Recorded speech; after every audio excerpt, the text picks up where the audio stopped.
Uh, Good afternoon, ladies and gentlemen. It's always a great pleasure to be at the HICSA conference. My compliments to Manav for having run this conference so professionally year after year for 15 years.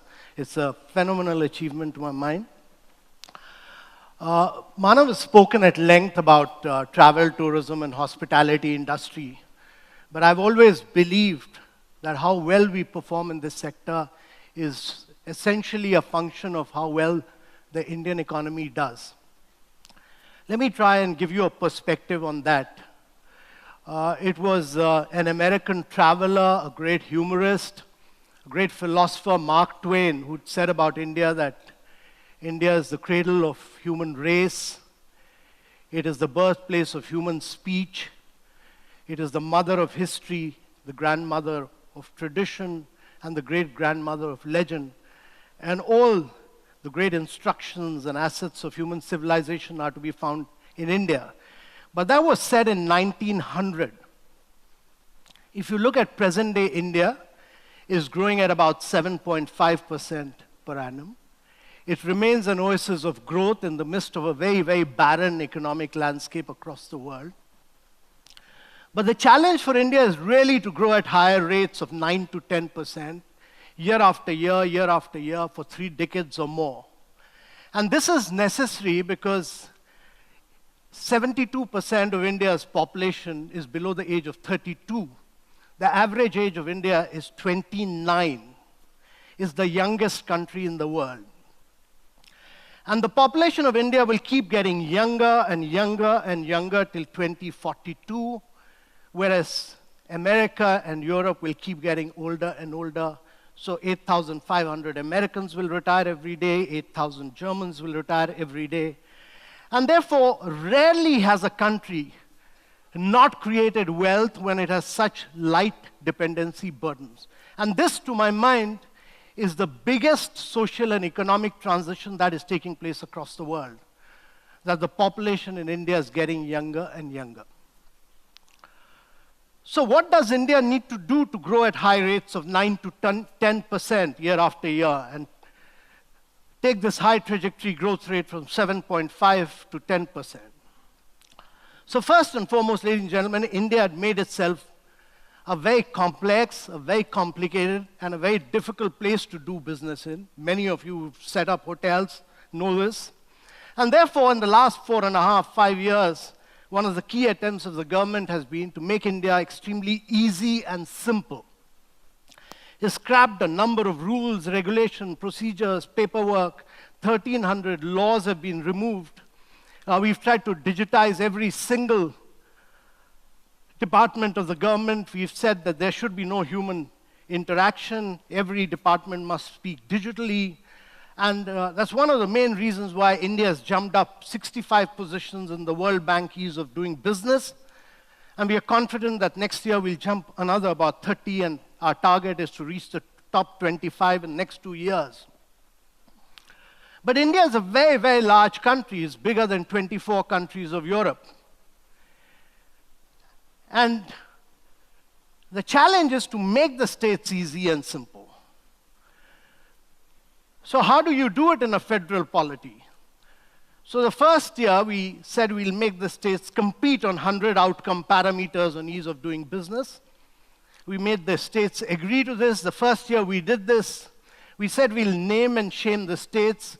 We'll make good governance as good politics. We'll put this out in public domain. The first year we did it, Gujarat came number 1. The very next year, Andhra beat Gujarat. The third year, Telangana beat both Andhra and Gujarat. There was very heavy competition. But the good thing was that Jharkhand and Chhattisgarh, which are truly the mineral-rich states of India with huge natural assets, they did radical reforms and they came 4th and 5th. So my belief is that if you can push competition among states and start naming and shaming them, then large number of states will compete and they will do better. So first and foremost, I think it's important that we make India extremely easy and simple so that we can completely give a lot of freedom to the animal spirits of all you investors. And India, my belief is, can only grow when private sector enterprise truly grows and flourishes. And therefore, India needs to be made easy and simple. The second key thing is that while the rest of the world is talking about protectionism, particularly America and China, India opened up its foreign direct investment regime. We opened up every single sector, from e-commerce to defense to insurance to pension funds to real estate. Every single sector was opened up. And in the last 5 years, India's foreign direct investment have gone up by about 62%, at a point of time when FDI across the world has fallen by 16%. 96% of this FDI comes through the automatic route. You don't need government approval, you just inform the RBI and money flows in. And this is quite unparalleled across economies. And if any of you feels that more opening up on FDI is necessary, please do let us know. We'll be very happy to open up more sectors. But to my mind, lots of it has been opened up for foreign direct investment. In fact, we are the #1 recipient of FDI. We've beaten China last year at it. And our perspective is that we should continue to keep giving greater vigor and energy to this opening up.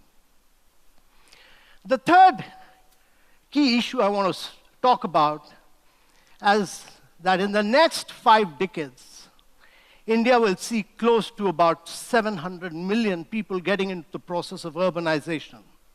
As I speak here today, every minute, there are 30 Indians who move to cities. The process of urbanization has ended across America, it's ended across Europe, is nearing its completion in China. But in India, the process of urbanization has just begun. And we will do more urbanization in the next 5 decades than what India has done in the last 5,000 years.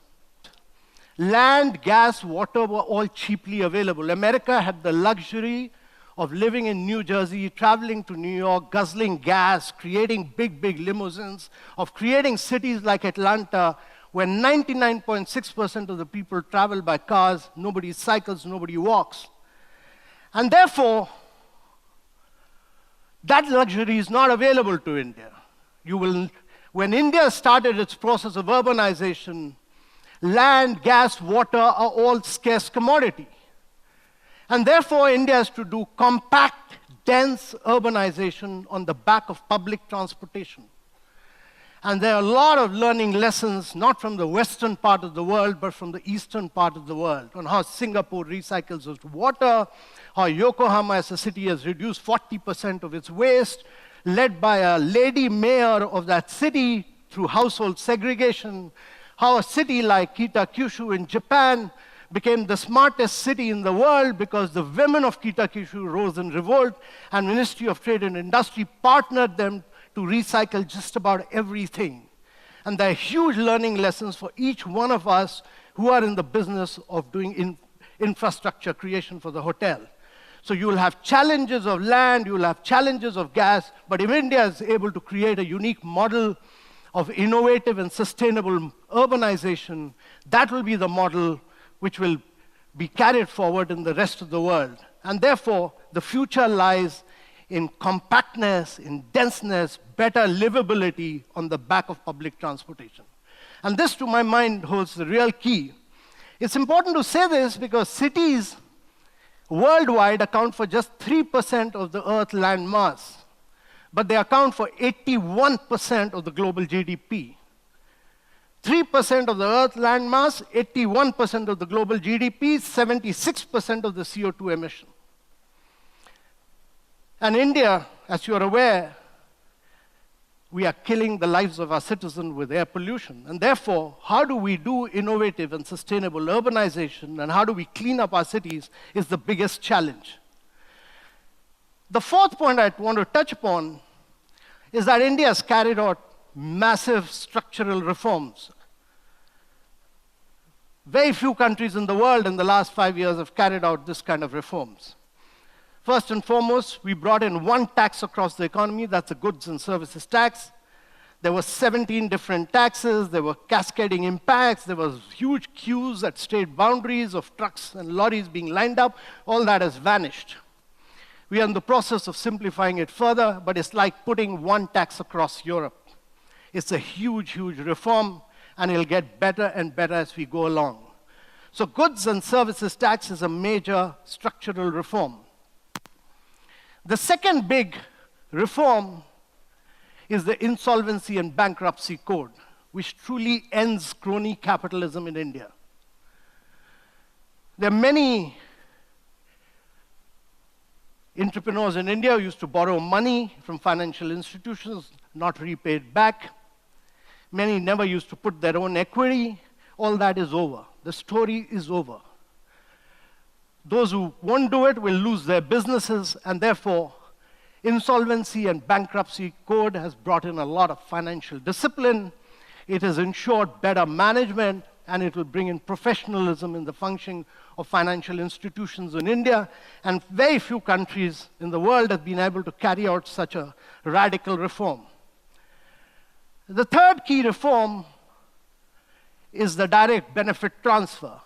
When I had started my career, most of the large sums of money used to get transferred from central government to state governments to districts, to panchayat.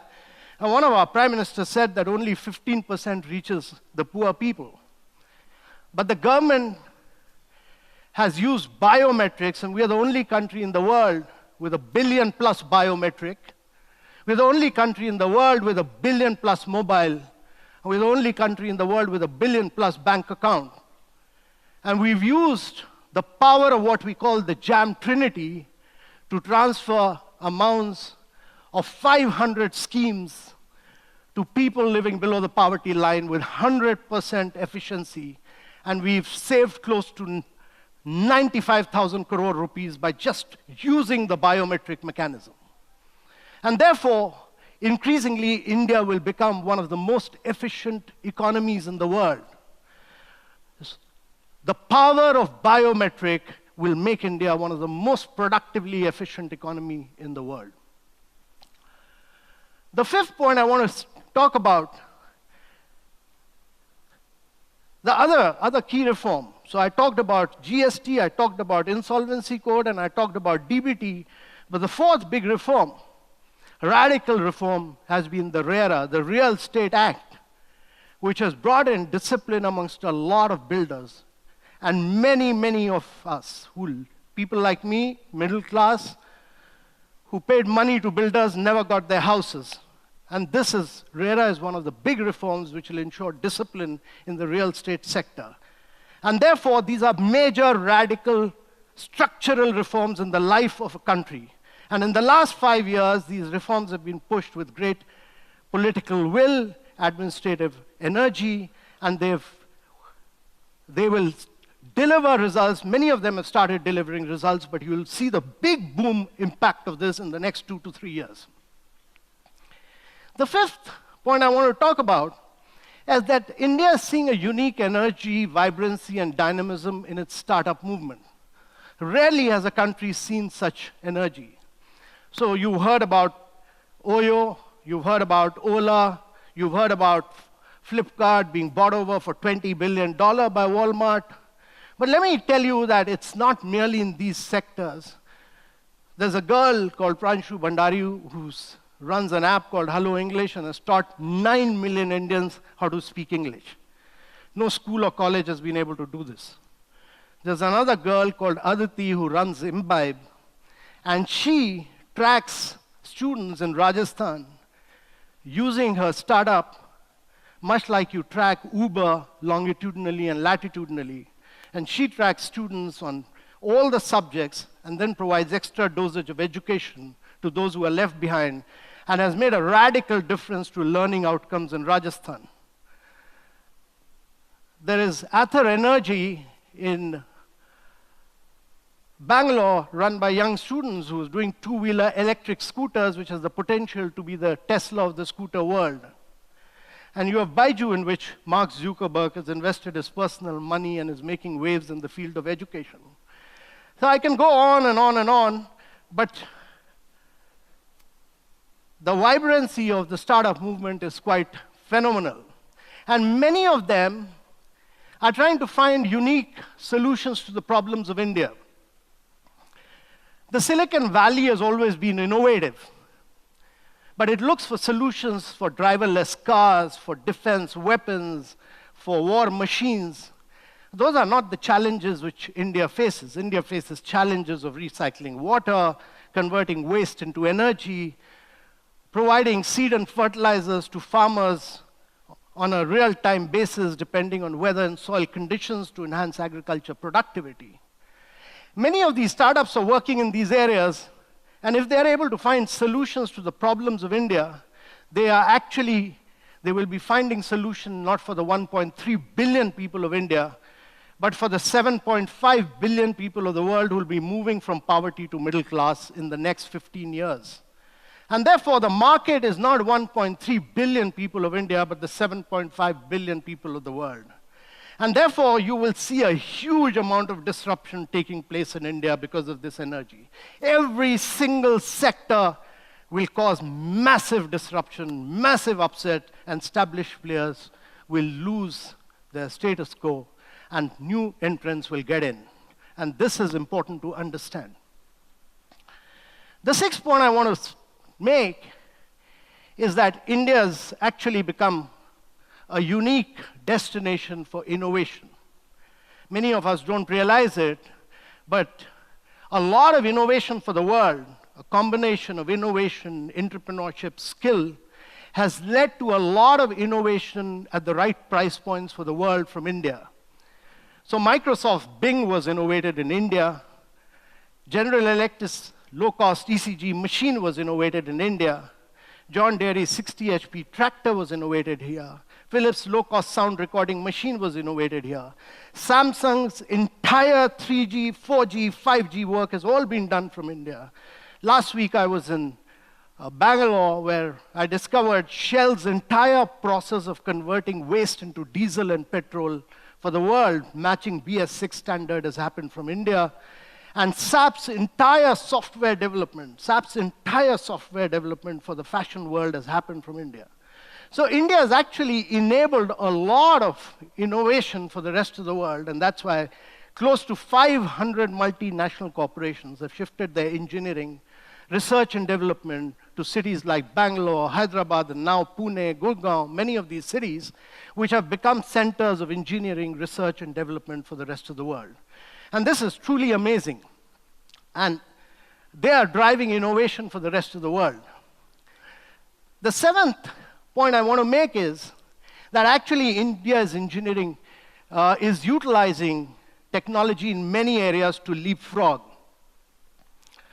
I talked about biometric, but actually many of us don't realize that the billion-plus mobiles that India has, India's mobile data consumption is more than the mobile data usage of both USA and China put together. Our price of data is $0.2 per gigabit as compared to $6.6 in UK and 9.8 in the United States of America. We download close to 12 billion apps a year in India. And therefore, what is happening in India is huge amount of data. And this huge amount of data is leading to India becoming data rich before it actually becomes rich.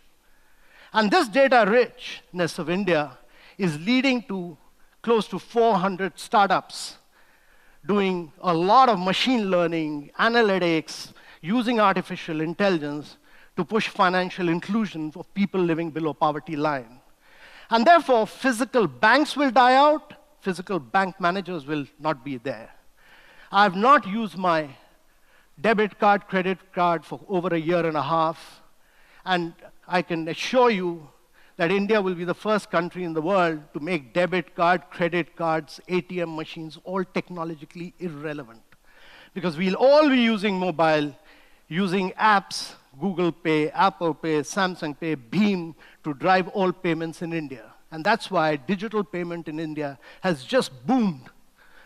And therefore, my view is that India will, across sectors, use technology to leapfrog in many, many areas. The last point I want to make is that India is creating world-class infrastructure. We're the only country doing 100 smart cities. We are doing 50 metros. We're doing an Ahmedabad to Mumbai high-speed train. Goods from northern part of India take 14 days to reach the ports on the western coast of India. By next year beginning, they will reach in 14 hours in a containerized train. So you will have world-class infrastructure. We are doing about 36 kilometers a day of urban roads. We are doing about 170 kilometers of rural roads. And a lot of these urban roads, we are selling off to the private sector, as we are doing with airports. We just put out the bid, and there was active participation for 6 private airports in India. Huge competition for that. So we are really pushing the limits of this. So I've given you the whole story of what's happening in India, but let me tell you, if India is to grow at 9 to 10% over a long period, India also has several challenges. So first and foremost, India must push for gender parity. Only 28% of women work in India, as compared to the worldwide average of 48%. Wherever we've created the opportunity, women have outsmarted men in every single walk of life, and it's incumbent upon each one of the men here to place women in major positions of responsibility, and that's key. India cannot grow at 9 to 10% without women playing a very key role in its economy. Number 2, it will be very difficult for India to grow without manufacturing. India has essentially grown on the back of services sector, but India needs growth with jobs, and therefore manufacturing is critical, and manufacturing to global size and scale and your ability to penetrate global markets is critical. Number 3, agriculture still accounts for a vast segment of India's population, close to 50%, and therefore you need radical reforms in agriculture. You need to bring in markets, you need to scrap outdated laws, you need to bring in warehousing, cold storages, better electronic markets so that the farmer is able to do away with middlemen and get the actual price. And last but not the least, let me tell you, if you look at the map of India, the western part of India, the southern part of India does very well, but on the map of India, there are 115 districts of India which do very badly in education, in health and nutrition. So you need growth with equity. And we run a program on the backward districts of India. We don't call them backward, we call them aspirational districts of India, where we make them compete. We've done this for the last 7-8 months, and we've seen radical improvements if you bring in competition, real-time data, put it in public domain. Each one of these districts has radically improved in nutrition, health, and education. Phenomenal results out of sheer competition, close monitoring, and support through several NGOs. And lastly, I want to say that it's not possible for India to grow without jobs. And if you want to achieve high trajectory growth with jobs, the answer lies in travel, tourism, and hospitality. The travel and tourism sector is one of the major creators of jobs in India. It accounts for close to 40 million jobs. It accounts for 9.8% of the jobs in India. Out of the total direct and indirect jobs that are created, is the travel and tourism and hospitality sector. And therefore, travel and tourism is what the politician of India needs. He wants jobs, he wants jobs, and he wants jobs. And this conference is being held at a time when we are in the midst of a great election. We are in the midst of an election when everybody wants jobs. And no sector can create jobs better, well-qualified jobs than the travel and tourism sector. The travel and tourism industry does everything but doesn't talk about jobs it creates.